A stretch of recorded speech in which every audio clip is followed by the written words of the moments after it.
Welcome back to World War II TV, and to begin with, a gentle reminder to please like and subscribe, and if you appreciate what we're doing, consider becoming a patron. Anyway, World War II TV regular viewers often comment on the brilliant images our historians use. In this show, we are looking at some of the amazing photos of Bougainville and learn about the men who are in them and who took them. And on his second appearance on World War II TV, it's Matt. So good afternoon, sir. How are you today?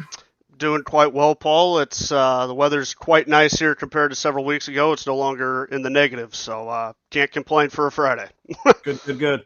And we were just talking about photography and how many documents and photos there are from World War II, and the fact that often it's the same old ones you see there, and that's going to be part of the subject you're talking about. So we'll get into it pretty much straight away, really, folks. So I'm going to load up Matt's PowerPoint, and folks, kind of fire away with questions, but I think Matt will handle most of them as we go along here. But basically, we're talking about the photography aspect and the battle itself. So over to you, sir. Awesome. Well, I appreciate it, Paul, and thanks everybody for tuning in. So how I got into kind of looking at the photography from the 37th Infantry Division, which is what we will specifically be honing in on, really goes back to several years ago. As a reenactor, I don't do it as much as I used to, but nevertheless, I wanted to get like an accurate understanding of, the people I was portraying, get the uniforms and all that right.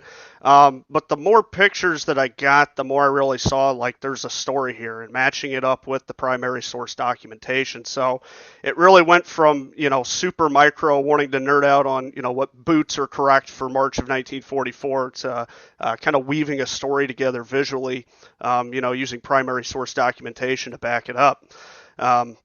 So with that, just a quick here, just kind of a quick dedication for a very good friend of mine who's no longer around, Homer Leslie.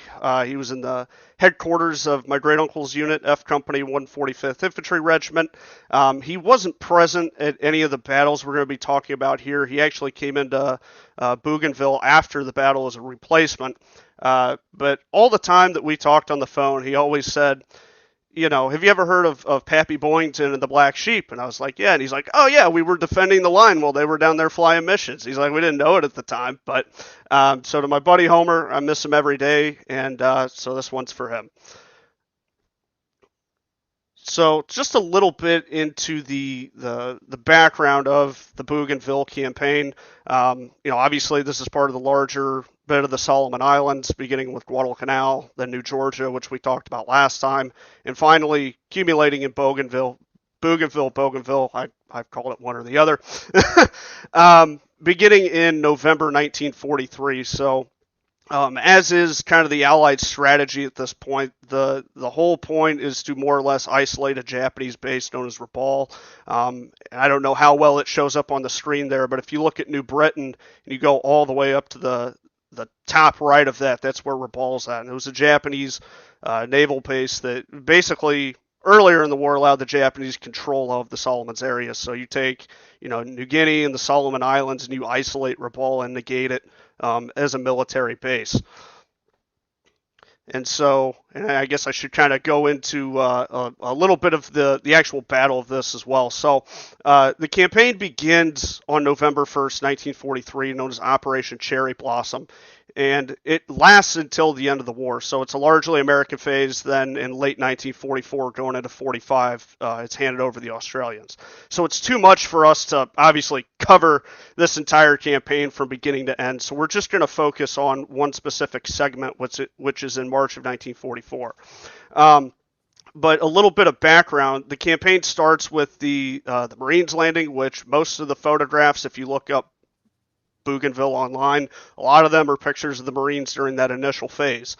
And in late 1943, but in around mid to late December of 1943, the Marines are going to leave. The 37th was also involved early on. First elements landed on November 8th, and then the rest of the division comes ashore about over the course of the next week. But once the Marines leave, they're replaced by the Americal Division, which is more famous for having been on Guadalcanal. They were the first Army unit on Guadalcanal, if I'm not mistaken. So just wanted to give a little bit of a background of the campaign and where we're at. Now, the Japanese they thought that the landing at Bougainville was actually or where we landed at, which is Empress Augusta Bay, Cape Torquay area, that was actually diversionary. And this campaign is fought very differently from most campaigns in the Pacific in the respect that we're not trying to take the entire island. So the island is, I don't have the numbers here off the top of my head, but it's something like 40 miles wide by 80 miles long. It's just too big to take the entire island. So the whole goal is to basically land troops, take an area of the least Japanese resistance, fortify it, build airfields, and just defend it. So that's, it's not like we're trying to take the whole place. This isn't an Iwo Jima, an Okinawa, a Tarawa, wherever. All about airfields. Yeah, no, absolutely. So then just moving on here, some newcomers to the 37th Infantry Division for this. So in the show that we did on New Georgia, I'm sure it got really confusing really quick because of how many units were detached and the fact that the division was not whole. They were down one infantry regiment. They had another regiment attached. Two of the battalions were detached. It gets confusing very quick.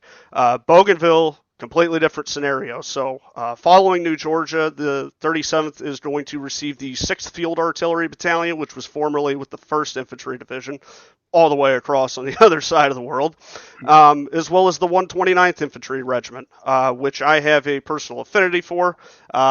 They were formerly with the 33rd Division, which was Illinois National Guard. Me being from Illinois, kind of goes hand in hand. And in the picture on the right there, the man in the middle is Colonel John Fredericks. He was from my hometown of Springfield, Illinois. So yeah, kind of got a little local interest in that. But and then on the left there, not a divisional element, but an attached element is going to be the 754th Tank Battalion, which is going to be a major game changer during this campaign. There were tanks used at New Georgia. I believe it was a Marine Tank Battalion, if I'm not mistaken. But this is the first time that Army tanks are going to be used in the Solomons. Now, for the armor geeks out there, you'll notice that they have Shermans in this picture. I think that picture was taken probably April or May of 1944, which is after what we're going to talk about. But they actually landed, I think it was December or January of 44, and they were initially equipped with Stuarts, and then in February 1944, they ended up being equipped with Shermans. So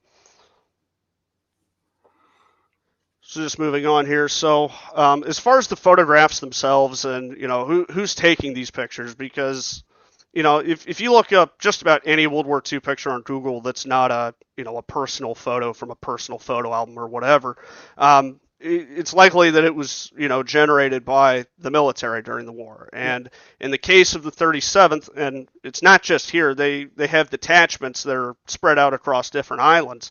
But you have the 161st Signal Photo Company, which is taking the pictures of the 37th and the Americal Division during this battle. The men in this picture on the top left, I believe that's William Barbero. Right below him is Warner Clapp, and then on the top right there is Robert Field, who was from St. Louis, which is, I'm about 20 minutes from St. Louis. So again, a little bit of a local interest there. But I really just wanted to include this to kind of show that, all these pictures were made under combat conditions, and these men were absolutely at risk when they were doing this. And Field ended up being killed in the Philippines in March of 1945, I believe, when he was attached taking photographs of the 40th Infantry Division. And you can actually find the last photograph that he took online if you just Google it, because after he was killed, they took the camera and developed the film. So just wanted to throw that out there that, all these pictures that we're showing are, under combat conditions. And it's worth mentioning, Matt, that we talk a lot about how armored doctrine, aviation doctrine is sometimes moving on rapidly from the First World War to the Second World War, and sometimes it's kind of stuck in a rut. In terms of photography, the 20 years has been a complete difference. I mean, there are very few combat photos of the First World War. They were mostly kind of staged, or they're cobbled together, or they were using illustrations. But with World War II, we genuinely do have photos and footage taken as events happening. I mean, I'm always thinking about the footage in the Falaise Gap of a Army Film and Photographic Unit guy filming over the front of a Jeep when there's a Panther and a Sherman engaging a few other yards away. I mean, that's where we are with World War II. It was absolutely, they were right up close and personal.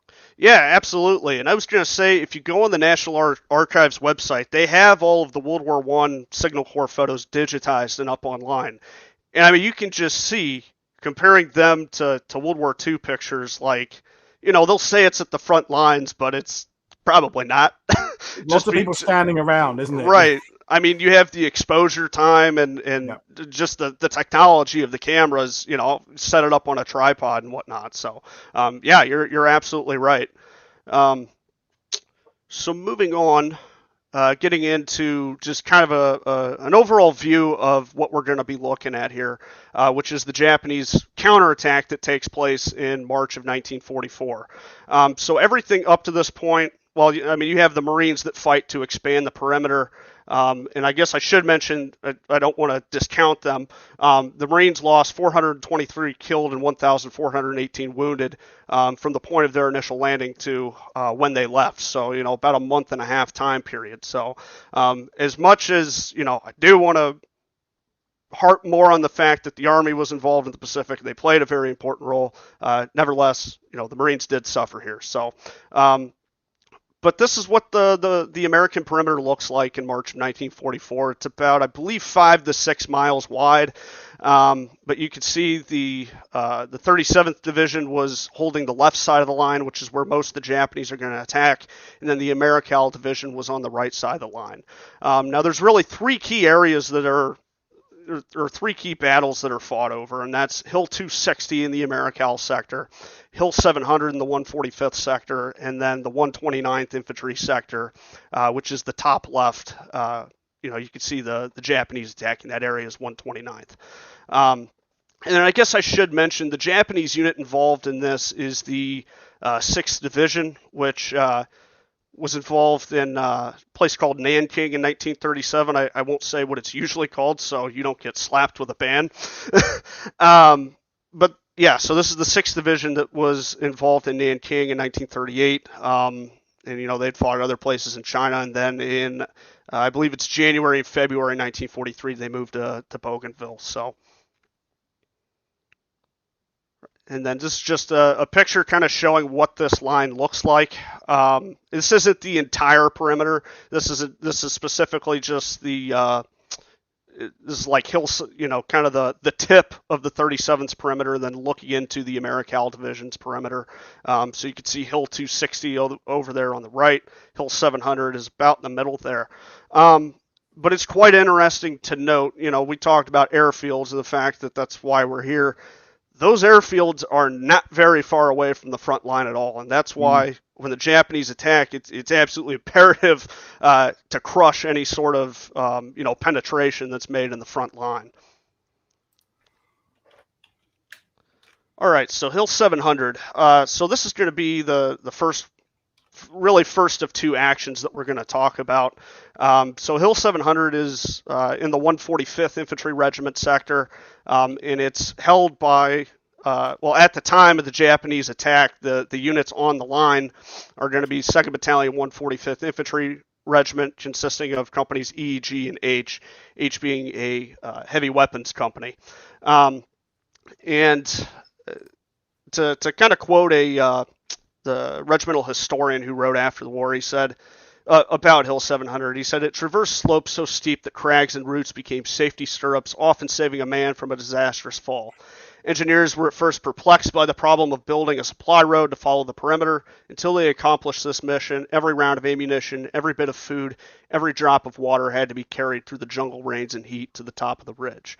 And to illustrate that, I would just like to take us to this slide right here showing what this terrain looks like. So the picture on the left, according to the caption, is where the Japanese initially made their approach on the night of March 9th, or I guess I should say early morning of March 9th. And the picture on the right was taken in February, so before all this. But that just gives you an idea of the level of suck. You had to carry literally every little single thing up to this hill. So right before the Japanese attacked, because we knew they were coming, we had a pretty good idea of when it was going to take place and where it was going to take place. The 37th is going to fortify it more, bring up, extra rations, extra water, extra ammunition, extra everything to make sure that the line is adequately defended. So to go back to this here real quick, the Japanese attack begins at 2:30 in the morning on March 9th, and it's by the 23rd Japanese Infantry Regiment that attacks. Starts in the G Company area, and they were climbing up. The Japanese, that is, were climbing up roughly 70-degree slopes to make this attack. They attacked pillboxes and killed the occupants with explosives. And the regimental historian again says, the enemy stormed the hill, clawing his way up the steep slope, yelling like a maniac, suicidally putting everything he had into a front attack designed to take the highest point on the hill. And during that night, as I mentioned, one of the units on the line was H Company, 145th Infantry, which was H Company would have been a heavy weapons company, so 81 millimeter mortars, and then the 1917 water-cooled machine guns, which you can see on the right there. So this is one of the, these are two of the guys, but this is one of the pillboxes that was defending that perimeter. Over the course of the night, there was a group of 9 machine gunners from H Company who had been surrounded, and they broke out later that day and moved back over 50 yards, and they themselves alone were credited with killing 68 Japanese. And by noon, the Japanese had controlled roughly 100 yards and 7 pillboxes. That doesn't sound like much, but Hill 700 is only about 200 yards square. So in effect, they had made a pretty major penetration in the line. And so brought in to help counter this is going to be my great uncle's unit, F Company 145th Infantry. So naturally, being the grandnephew of one of these veterans, I kind of had to just throw him in here. But F Company was in, I believe, his battalion reserve, or regimental reserve, during the time of the attack, and they're brought up in the early morning hours of March 9th. I believe it's around 6:45 or so to make a counterattack in the area. So there's no pictures really of the battle or anything like that, but these are some of the F Company men who were involved, so it's kind of cool to see the same group of guys in 2 different images. And if you look on YouTube, there is actually a video that there's a short clip showing these guys moving up along this road, laying down, taking cover, and then I'm not sure how well it shows up, but on the right there, you can tell, these guys are just absolutely filthy, caked in mud, soaked to the bone. But F Company's going to counterattack, and over the course of 3 days, they're going to sustain 66% casualties. And for their role in helping to beat back the Japanese at Hill 700, they're going to be awarded the Distinguished Unit Citation, which is the only company in the 145th during the war that does receive that. And then just some more pictures here to kind of show, or actually, okay, this is a different segue. So the use of armor here, because obviously we talked about the 754th. We're going to talk a lot about them more later, but they do play a role at Hill 700, although I would say somewhat minor. So what we're looking at here is a picture of 2 tanks from, I believe this is Company C of the 754th moving up. And the record on the right there, and I'm sure it's hard to read. They're hard for most people to read, but they're known as company morning reports. And the whole point of the morning report was to mainly document just changes in personnel within the company. But sometimes, unfortunately here for the 754th, it specifically documents what's taking place in this picture. So it's talking about taking 2 tanks from C Company, moving them up this road to, to go and effect, an attack on Hill 700. And once they get up there, they decide it's only 1 tank that they need. And so you go to the second half of the report, and then the picture there. And it's interesting because you can see, and there is footage of this that this guy took, of this Stuart tank firing into a Japanese pillbox. I'm just struck, Matt. I was reading something on online yesterday, a Quora, someone answering a question about how were tanks used in the island hopping campaign, and a self-appointed expert kind of responded and said, oh, they were used like this. And I'm thinking, It depends where you are, isn't it? I mean, Yeah, literally yesterday's show with Steve, you're talking about a place with an elevation of 2 meters. Taro, an elevation of 2 meters. Eniwetok, a similar thing. And here you've got these hills there. So how you use tanks on a flat little atoll, how you use tanks on a place like this that's got massive, great mountain ranges.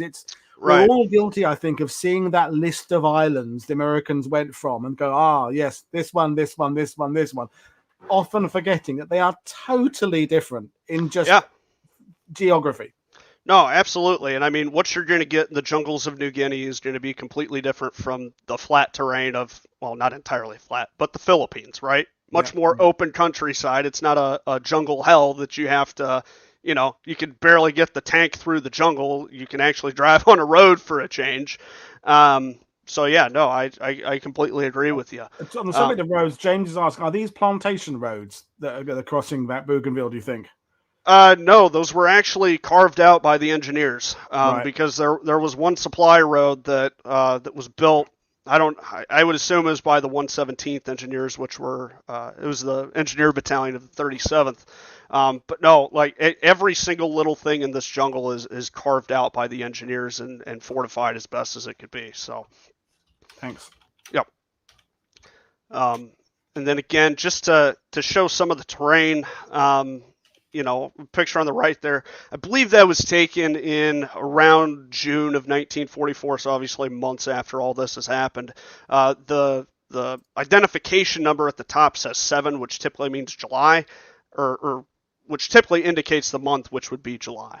However, as we will see in some pictures later, sometimes that's just the month that it was developed rather than the month it was actually taken, which will be important in another picture that we discuss later. So, and we had a question earlier, which may be worth asking now. Victor's thought is saying, how well did things work with the humidity? So in terms of photography and development and the film, did they have to take special precautions in certain climates? I'm not entirely sure. I mean, I do know an account of a veteran from the 129th Infantry Regiment. We'll mention him later, but he talks about the fact that they can't take pictures because of the humidity and there's no, development facilities or anything like that. But clearly the Signal Corps photographers are taking pictures. So I don't know if it has something to do with the cameras. I would doubt it. But yeah, unfortunately, I'm not entirely. I'm assuming it's just the training and knowing how to do it. I would imagine plenty of cleaning it, defogging the lenses and keeping them in. It's changes in temperature, I think, are the worst, aren't they? It's going from cold to hot and hot to cold is never good for lenses. I mean, I know that in my photography. So yeah. Stuart Bertie's a photographer. He'll probably jump in now and say it's all to do with something rather, and he'll use some technical terms. Over to you, Stuart. I'll wait for your comment. But back to you, Matt. No, that's fine. I was going to say in reenacting, I use an old 1940s Kodak camera, and you're absolutely right. Whether it's hot or cold, it makes a massive difference as to how the camera works. So, anyway, just moving on here, and I guess I should just mention really quick. So I put down there that this is a company that's on the side of Hill 700 here. So even though Second Battalion is initially involved because of the level of Japanese penetration in this area, General Beetler is going to throw a lot of different units into this area. 1st Battalion, 145th, the 117th Engineers, the 2nd Battalion, 148th Infantry is going to get involved. So I mean, it's almost a cluster of just how many different units get involved in this one action. And then talking about just the close proximity of this fighting, again, there's no real pictures of the combat. But I thought this illustrated that quite well, that you have engineers who are using basically makeshift poles with dynamite on the end of them to get up close and to throw it in a Japanese pillbox to kill the occupants. So, and of course, you can, again, not trying to harp on it too much, but just the terrain that these guys have to deal with and the mud and the rain, and it's terrible. So moving on here. So, we went through some of the pictures quite quickly. And like I said, there's not many combat pictures from this. Just to illustrate the level of violence that is inflicted in this small area. There's quite interestingly and you can find this online. It's called a wound ballistics report. from the Bougainville campaign. And the first half of it is quite fascinating because it goes into the background of the campaign and it delves into a lot of numbers and defenses and whatnot. But beware if you look it up, the latter half of it is incredibly graphic and grotesque and descriptions of what weapons will do to the human body. But the regimental historian of the 145th wrote, he said, enemy dead were strewn in piles of mutilated bodies so badly dismembered in most cases that a physical count was impossible. At one point, Japanese bodies formed a human stairway over the barbed wire. For H Company 145th Infantry, they had 70,000 rounds to begin at the start of the battle, and 62,500 of those were fired. 5,000 rounds went through one Browning automatic rifle alone. There were 1.3 million 30-06 rounds for the M1 rifle that were fired, 307,000 carbine rounds, 291,000 BAR rounds, and 380,475 machine gun rounds. Wow. Mostly this goes on until March 15th, but the vast majority of this is taking place between March 9th to 12th, so roughly a period of 3 days. As far as casualties are concerned, in total, there were roughly 2,600 American soldiers involved in this. 61 of them were killed in action or later died of their wounds. 458 were wounded. So a total of 519 casualties, which is roughly 20% of the forces involved, which is a pretty high number, 20%. Now for the Japanese, this should be no surprise, but they fare quite worse in this specific scenario. There were confirmed, as in hand counted, 719 dead. It's estimated that there were another 1,500 who were killed, but could not be counted because of artillery fire and just the level of mutilation that existed on the battlefield, for a total of 2,219 estimated. So, just shocking. Yeah. Okay, so after the Japanese are unable to break through at Hill 700, they shift their focus over to the sector that's held by the 129th Infantry Regiment, which, as you can tell, is much flatter terrain. And because of this is where the tanks are really going to do some damage and really come in to, be a fantastic supporting asset for the infantry. So just like with the 145th, the Japanese seem to have had a thing for attacking the Second Battalion, because in this sector, they again make their initial assault, and most of the fighting over the next few weeks is going to take place in the sector of the 2nd Battalion, 129th Infantry as well. And so, you can see, on the left there, just a completely cleared field, which leaves just an open field of fire for machine guns and mortars and everything else. And on the right there, a pretty grisly photo of a Sherman, rolling over bodies. And David Dumbeck, who was featured in a book called Rolling Thunder Against the Rising Sun, which I recommend. It's a book about the the independent tank battalions that were in the Pacific. And he specifically said there were so many dead, our tanks had no place to go without running over bodies. The tracks of our tanks were a terrible mess of human flesh that later had to be removed, serving as a reminder of the terrible battle that had ensued. That's just, it's rough, to say the least.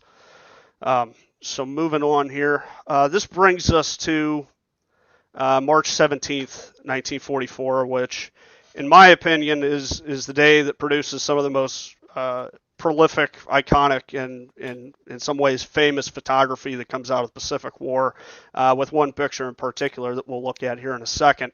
But for this day in particular, there was a Japanese attack made on March 15th. They were repulsed.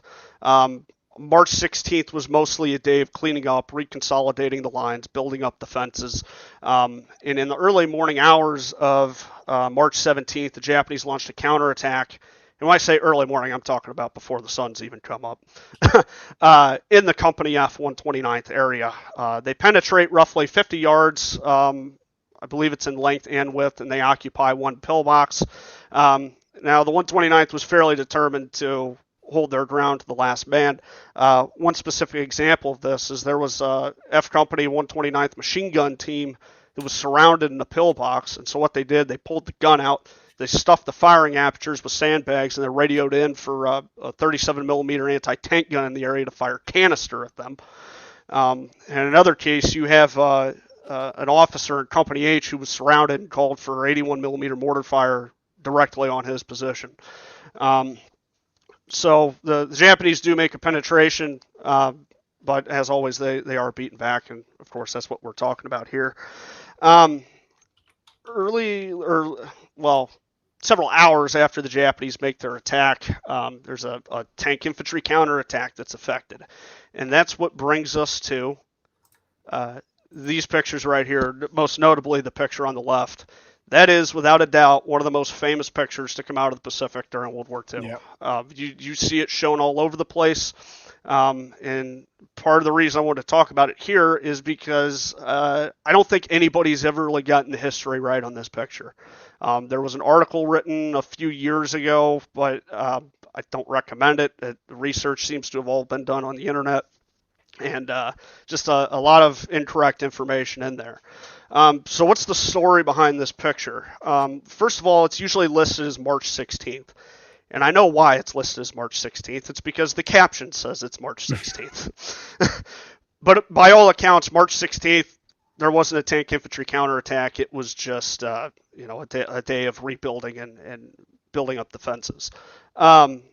Secondly, the troops in this picture are always listed as Company F, 129th Infantry Regiment. And again, I know why. It's because the caption of not only this, but many other pictures say that this is Company F. The reality is that this was in the Company F sector. And that's where I would like to direct us to these records right here. Again, morning reports from Company A of the 754th Tank Battalion and Company B of the 129th Infantry Regiment. So we look at the reports for, I clicked the wrong screen there. But these morning reports, so for the 754th, it says that 1st platoon with the staff tank and 2nd platoon with the command tank moved to 2nd Battalion 129th Infantry Sector. It says the 2nd platoon, commanded by Lieutenant Sheehy, and that's William Sheehy from New York, attacked the front held by F Company at 0730. Now, the timing, I'm not sure, if the time's correct. There's different times that are listed for this attack. But if we look at Company B's morning reports, it says that the 2nd platoon supported a tank infantry attack at 0915 and mopped up the enemy within the F Company perimeter. So again, kind of odd on the timing. But also F Company's morning reports, which we'll see here in a second, but also the after action report, the unit history, every place that I found, every primary source document that I found shows that it was actually Company B of the 129th and not Company F that was taking part in this attack. Now, to just go back to this again here real quick, I'd like to comment on the name Lucky Legs too, because this is another thing that a lot of people get wrong. A lot of people assume that this is some sort of moniker to a tank that this crew had before that was lost. Nonsense, because the 754th got their Shermans in February of 1944, and they didn't lose a single one until March. And even then, the casualties were pretty light. The one that I saw, there was the tank wasn't like completely knocked out. The optics had been shot out, and then they just went out and got it the next day. However, I have a friend who knew, and not only just knew, but interviewed a veteran of Company A of the 754th, who said they called it Lucky Legs too because as soon as they got the Sherman, they threw out 2 treads on the tracks and they were pissed, and so they repaired it and they just called it Lucky Legs too. So that's the story behind this picture. This is Company B, 129th Infantry Regiment with the 2nd platoon of Company A, 754th Tank Battalion on March 17th, 1944. Well, thanks for clearing that up, Matt. It's always good to get the accuracy, and there's conversation in the sidebar about how many misleading historical documents and articles have been written based on incorrect captions on photos. It's a lot. Right. Well, and I'd like to be clear that a lot of the captions that the photographers put are usually pretty accurate. Like, there might be the dates wrong or maybe the units wrong, but generally speaking, they're usually pretty good. But in this case, I found so many different sources. I'm just like, no, this is the actual story behind this picture. And then another fact that this is on March 17th is there's a picture of General Beetler in this area, commander of the 37th Division. And that was the day that he went up to the front lines. And he got a lot of flack for it from his higher ups for, I think they said something to the effect of acting like a lieutenant when you're actually a general. Right. So just moving on. So there's a number of different pictures taken during this entire thing while this is going on. So these are just a couple more of the troops moving up to, eliminate the Japanese that are in this area. And then next I would like to reference, again, probably difficult to read, the morning report of Company F of the 129th. And again, this also goes into the fact that Company B moved around and was in the tank infantry attack. But it specifically mentions that after the attack, there was an enemy-held pillbox that was reduced by an infantry flamethrower assault at approximately 9:30, which is what we're going to see right here. So this is exactly what it's referencing. This gentleman here, Emil Raths or Emil Raths, I don't know how to pronounce his first name, but he was with Second Battalion Headquarters Company, 129th Infantry Regiment. There are some other pictures. I don't have them scanned from the archives of him actually firing into the pillbox, but that's just them moving up and then the aftermath of it as well. In this picture, there was the one on the left, at least, somebody colorized it a few years ago and ended up posting it on some social media page, and so it's made the rounds a little bit. But and what's quite tragic about this particular instance is that Raths ended up being killed on March 27th. Now, most of the battle, or well, the last largest part of all this in the 129th sector is going to be on March 24th, and he was killed on March 27th. In examining the wound ballistics report, I mean, of course, they blacked out the names, but it was quite obvious to see that it was him who it was referencing, saying that he had been sitting on a log holding a flamethrower when he was shot from approximately 75 yards away. So. And just moving forward here. So Japanese Americans and Japanese prisoners, and there's several pictures of Japanese Americans that that take part in all of this, obviously as interpreters and interrogators. And I really wanted to include this because I think when it comes to Japanese Americans, we most often think about the 442nd or internment camps, which rightly so. And I think there's always been this pervasive myth that Japanese Americans, didn't fight in the Pacific because the government thought that they would join the Japanese or whatever. I've heard that passed around the years, but complete and utter nonsense, as we can see right here, of Japanese Americans. They were part of to the best of my knowledge, the 37th CIC Counterintelligence Corps detachment.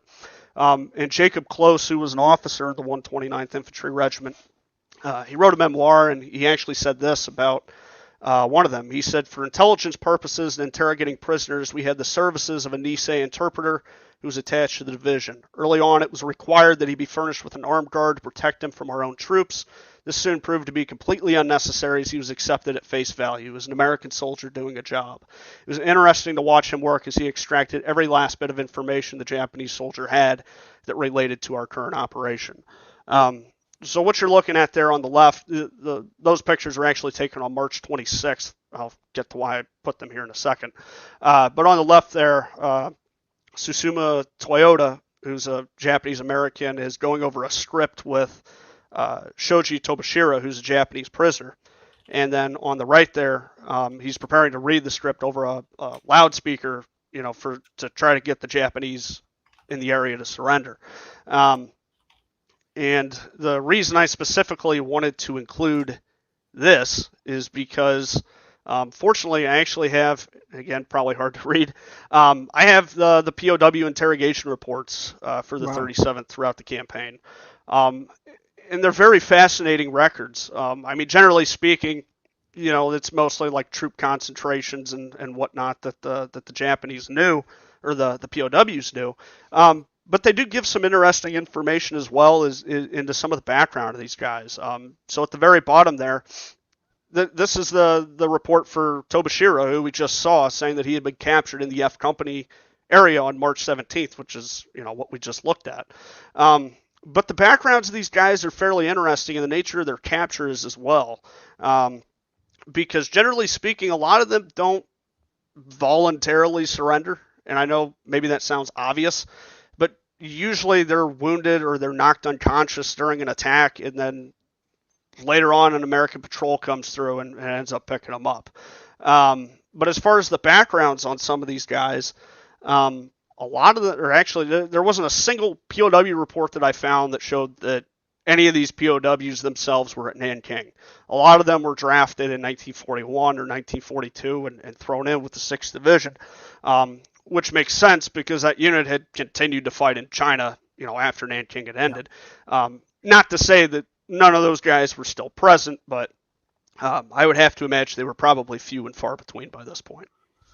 We're also stuck with an idea, I think, that the Japanese never surrendered. I mean, that was certainly the case on some of the islands and some of the battles. But, the fact is the Allies did take not huge numbers of Japanese prisoners, but they did take them. And the intelligence gathered from them was crucial. I mean, Burma as well. So it would be a myth to say that no Japanese were ever taken prisoner at all, because it's clearly not the case. But yeah, routinely they didn't tend to surrender.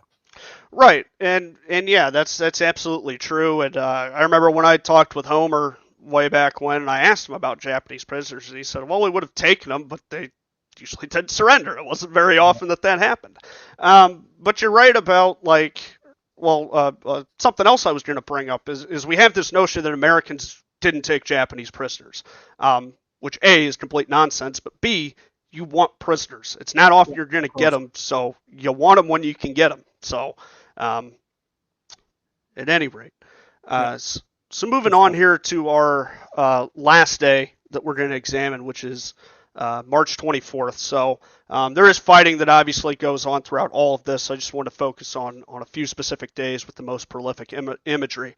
But early in the morning on March 24th, the Japanese are going to make their really final assault on the 129th lines, and they directly target the Second Battalion headquarters company.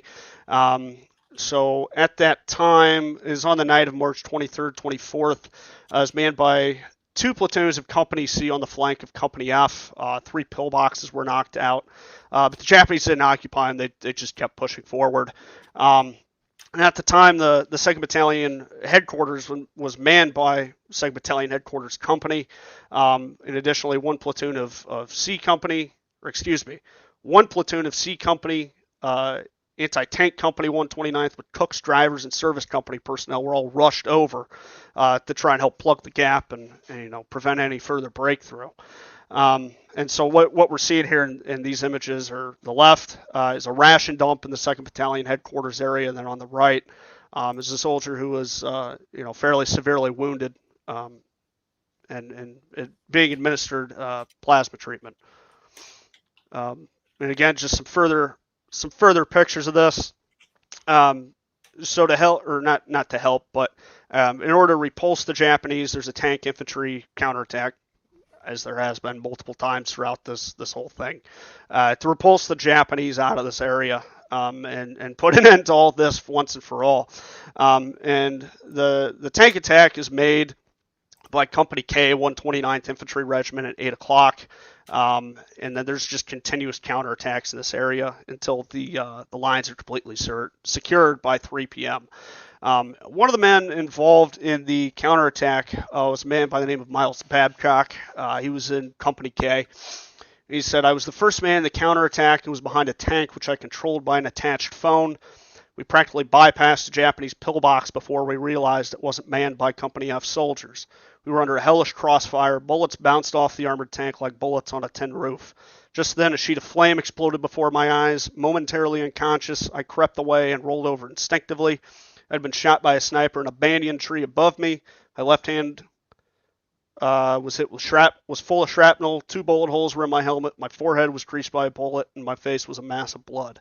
Then my company commander came up and ordered me to the hospital, pausing to be bandaged. An AP photographer took my picture, pointing to the bullet holes in my helmet." Now,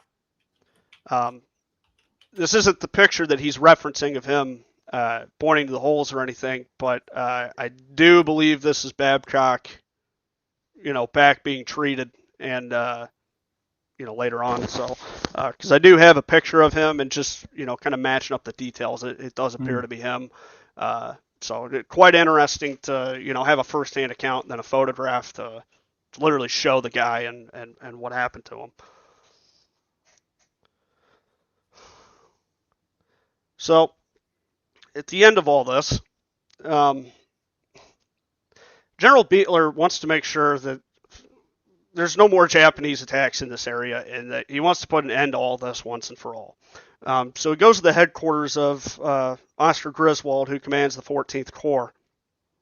And basically, it's there's a phrase that was used in the division history. It's something like he figuratively walked out of the headquarters with all the artillery on Bougainville in his pocket. From 10:45 a.m., 6 o'clock p.m., and 8:16 p.m. on March 24th, and 5:30 a.m. on March 25th, a total of 14,882 rounds were fired in front of the 129th, and some of those in the 145th area as well. Basically, just annihilating the Japanese that were, further preparing the stage for an attack. And that picture on the right there, to me, just speaks to just American material superiority. Yeah. With that is just and that's not even all of it. It's not all of it, but it's just a massive pile of artillery shells. And as we always say, that has had to be transported to here. Every Yep. one of those cases has come on a transport, like Mr. Roberts sitting across the Pacific Ocean. And the fact that you put those two photos side by side, the shell cases on the one side and those stripped trees that are like those photos you see of Verdun in the First World War. That there is a place that has been absolutely stonked by artillery. Yeah, no, absolutely. And I should mention that this is really, I'll get into this a little more later, but there is still fighting that goes on, right? Like just basically killing any Japanese stragglers that remain and affecting them out of the area. But after this artillery barrage, there is no more major Japanese attack. Like this puts an end to it. So moving on, I'd like to bring up this picture right here. I really debated whether or not I wanted to include this because this is a relatively graphic picture, but nevertheless, besides being graphic, it is an incredibly rare photograph. I have never seen another Army Signal Corps photograph showing a dead American in full view, face and all.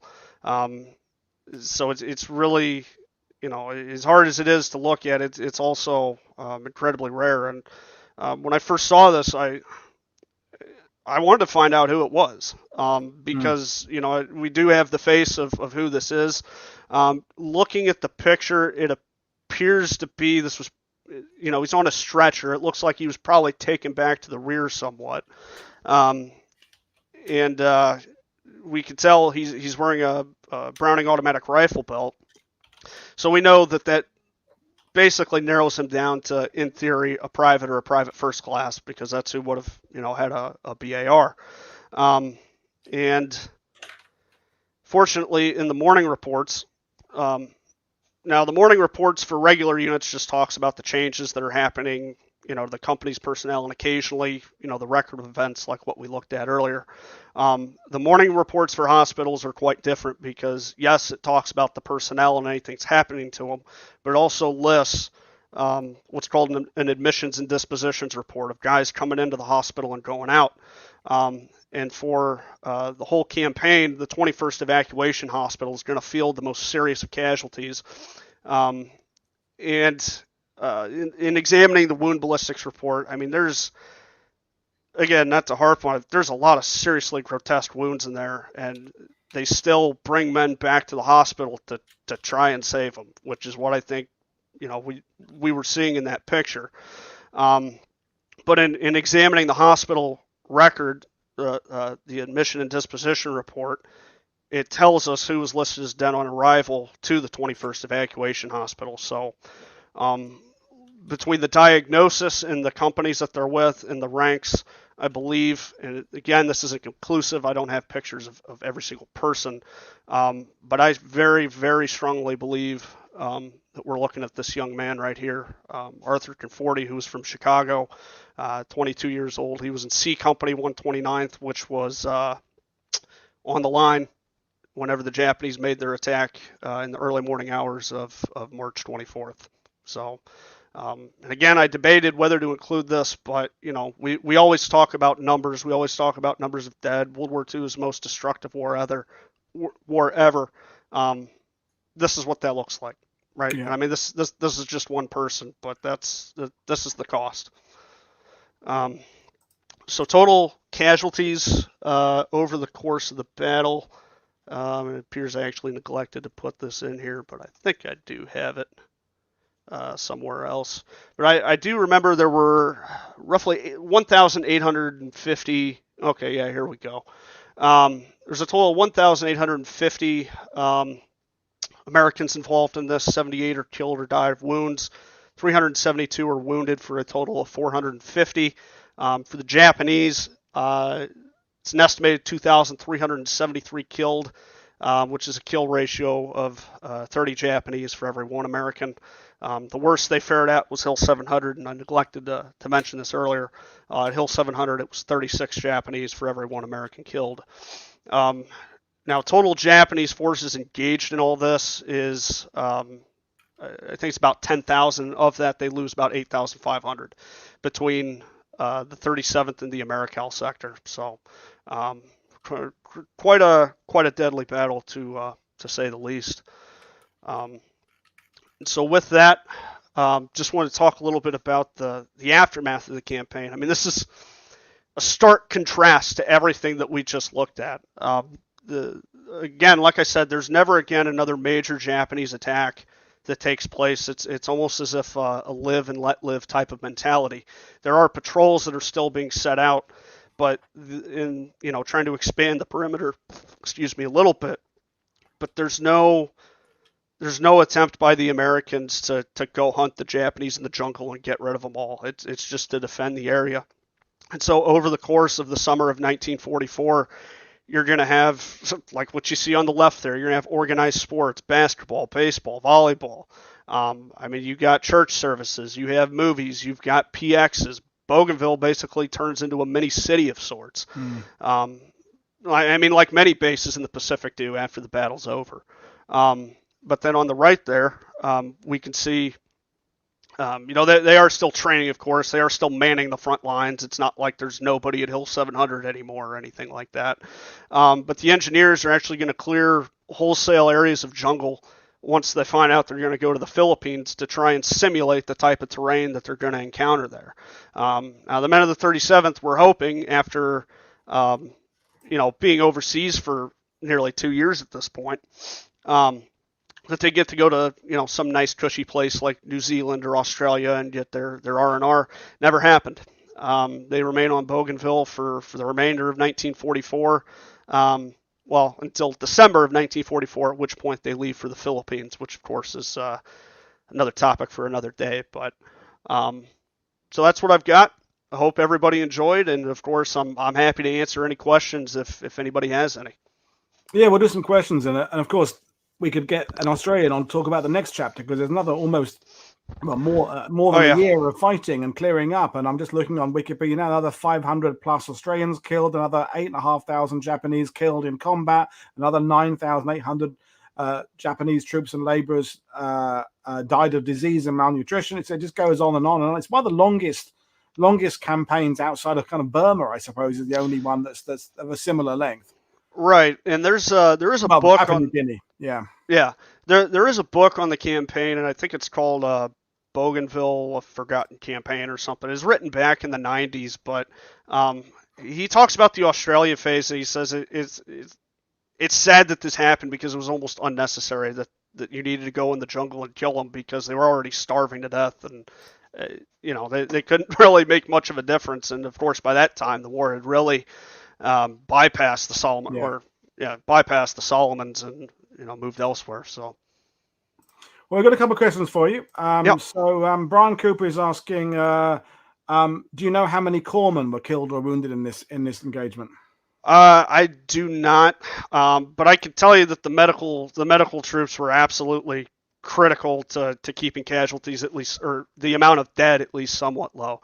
I think in the wound, it was either the wound ballistics report or the 145th's after action report. It specifically says that only one man died between the front line and the collecting companies, being taken back for treatment. So. And the other question, I don't know whether you'll know or not, Peter, is asking about the civilian population at the Empress Augusta Bay area. We talk so often when we talk about New Guinea, we talk about the indigenous peoples there helping out with the Australians. But in this area here, was there any local help, do you know about in the campaign?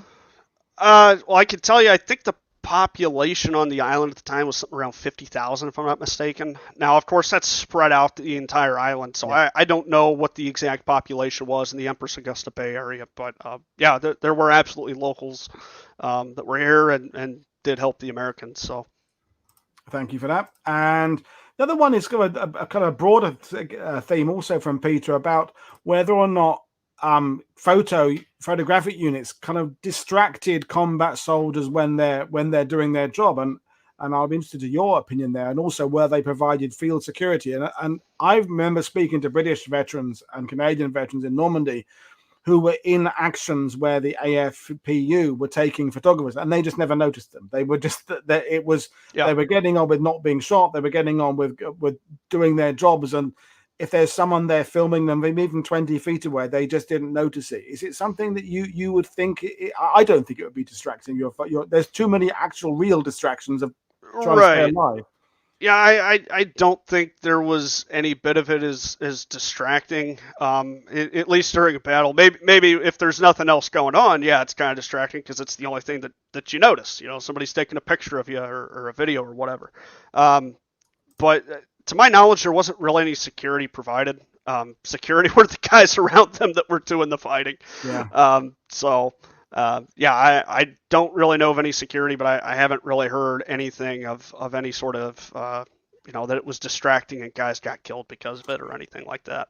And it's an interesting concept because the photographers don't have a specific brief other than document what's happening in front of you, and how close you get to the action, where you place yourselves as a unit would have been partly instinctive, partly just you learn it on the job about how much you want to stick your neck out to get the shot. Because it's not like you made the point at the beginning, Matt. These are mostly army photographers on an army wage. It's not like they're a civilian in a war zone who's going to get a massive, great freelance gig for a photo that becomes the cover of a magazine. They're not going to get anything for that. So we're really blessed that they got such great footage, even though they were basically on a salary. Right. Well, and there was a quote that I did want to bring up with the Lucky Legs 2 picture. I just kind of was rolling and completely forgot to say it. But Yank Magazine published a lot of those pictures in, I believe it was May or June of 1944. And it says, war, as soldiers learn, is not all fighting, but a good part traveling to fight and a good part waiting for the fight to begin. Therefore, pictures of actual infantry combat are none too plentiful, even in this best photographed of wars. On these pages are some of the best action pictures taken since the epic Battle of Tarawa. So, yeah, I mean, that was their job, was to document life around them. And it's really quite fascinating. Obviously, I don't have every single picture that was taken, but I'm sure if you did, I mean, you could just find multiple pictures of the same event and just get a complete visual representation of whatever it is that you're reading about. So, yeah. And we've got a couple of questions from Stuart Bertie, our photographer, in the sidebar saying, do you know how many photographs exist in total for this action? For March of 1944, I don't. I think I have somewhere around 150 for the entire campaign for the 37th. I think I have around 400. There were a lot of pictures taken in November and December of 43, but obviously too much for me to cover everything. But I mean, I would say probably hundreds upon hundreds. I mean, for the 145th alone, and this is what really kind of irks me. In the 145th After Action Report, it mentions that there were about 90 pictures of the regiment that were taken in March of 1944. I've got maybe 20. So there's more out there. I'm sure some of them are combat shots, but where they are, I don't know. Unfortunately, I don't have the ability to get to the archives in Maryland where all these are at. did neglect to say, I want to give a shout out to those folks who have helped me to obtain these pictures, because without them, I wouldn't be able to do this. But yeah, I don't know how many photos exactly are still around, but I have to imagine there are hundreds upon hundreds that were taken. So, and given how much artillery shells they got to the battlefield, a few boxes of camera film aren't going to take up that much space on the boat. I know whether that means they were actually issued to photographers and actually photos are taken on them, but I mean, a few boxes of film isn't going to make a difference. But Stuart Birdie is also asking, do you know anything about the type of camera and the film stock that these images were? I don't. I'm not that much of a nerd. I don't know the types you're a of nerd, cameras. Stuart. Don't ask nerdy questions. Yeah, and it's actually interesting because I know somebody had mentioned earlier, I think about like the weather and the humidity and how that kind of came into play. I think the film was all developed in New Caledonia, which is where the 161st headquarters was based out of. If I'm not mistaken, I think it was New Caledonia. But with the development, that brings me back to the Lucky Legs 2 picture again, is the article that got put out several years ago. Somebody, I think, got a copy of the original picture with the Signal Corps border, and it says 444 on it, like April of 44. So he deduced that the picture was taken in April of 1944. The reality was, that's just when it was developed. That's when it got back to be developed. So, kind of going down a rabbit hole. No, and the last thing I want to kind of talk to you about is, there may be some people watching this who would assume that in the archives are all the things in the same place pertaining to the same battle. So there's a big box that says Bougainville, March 1944, and in it are the photos, the morning reports, the aerial photos, the maps, the intelligence. But of course, those of us who know it, that's not how it works. The photos are in one place, the morning reports are somewhere else, and it would seem that what you've done with this show tonight would be quite common, but actually I'm thinking it isn't that common at all. There are people who publish those books of here's a photographic record of Iwo Jima, for example, and there's someone else who uses the war diaries for British or morning reports to put together the history, but trying to match the photos to the morning reports and try and use them to create a fuller picture. It's actually not done that often, is it?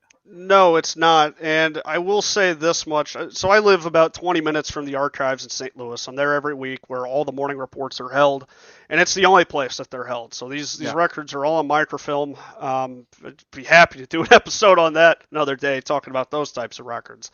But there's not that many researchers in there.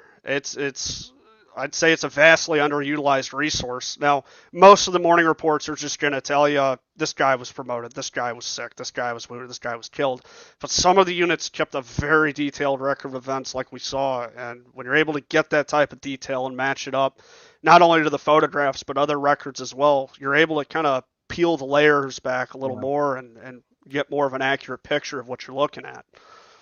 No, I mean, as someone who's spent time going through morning reports looking for certain things, and you're looking for that little smoking gun, so to speak, to prove that someone arrived in a unit at a certain date or that they were shipped out. I did that once. And, you just go, you trawl through loads and loads of stuff. Right. And as you say, most of it is boring. Most of it, historians would go, there's nothing in there I need, unless you're a family member, particularly trying to find out about a particular person's arrival or departure. But as we get more and more stuff online and digitalized, it's just reminding us how much is still not digitalized and online. I mean, it's only a very small percentage is still available readily online. Yeah, and it's tough to kind of I guess explain how many morning reports there are. And a lot of people are like, why isn't this stuff digitized yet? And I'm just like, look, I'm there every week. If you would know how many reels of microfilm there are and how long it takes to digitize one reel,